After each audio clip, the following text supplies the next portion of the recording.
Today, I want to talk about something many of us experience, but rarely would like to admit, which is seasons when faith feels quiet. There's a moment in Psalm 13 where David cries out to God, "How long, Lord? Will you forget me forever?" It's one of the most honest prayers in the Bible, and David isn't pretending everything is okay. He feels forgotten, he feels confused, and he feels distant from God. And I think this matters because we assume that faith is a just a straight path and means that we always feel strong and confident in our faith. But scripture shows us something different. Even people who are known for their deep faith and who are known for endlessly trusting God and having such a strong connection with him have moments where they struggle, they question, and they just feel they're just spiritually exhausted.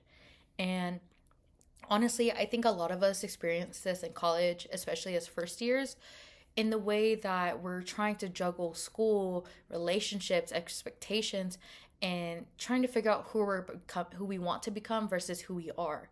And it's easy to feel overwhelmed in a time like that.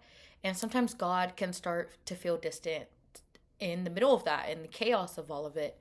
And when that happens, it's easy to think that something is wrong with you, or and you're not praying right, and you're not worshiping right, or you're not doing certain things right, and maybe that your faith isn't strong enough. But Psalms 13 reminds us that bringing our struggles to God isn't a failure of faith. In many ways, it's an act of faith to him and by him and for him. And what I love about Psalm is that it doesn't end in despair. It even after all of the question, David says, "But I trust in your unfailing love."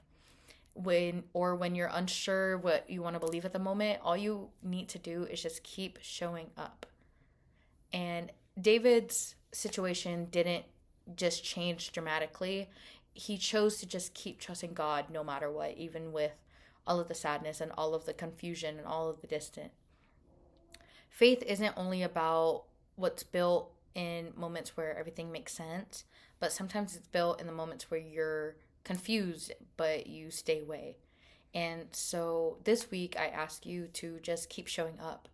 Even if your failure or even if your worship feels like a routine, or you're unsure what you believe in as of right now, or when your prayers feel quiet, just keep showing up. And so be honest with God, bring him your questions, bring him your doubts, bring him your struggles, because the same God who heard David hears you.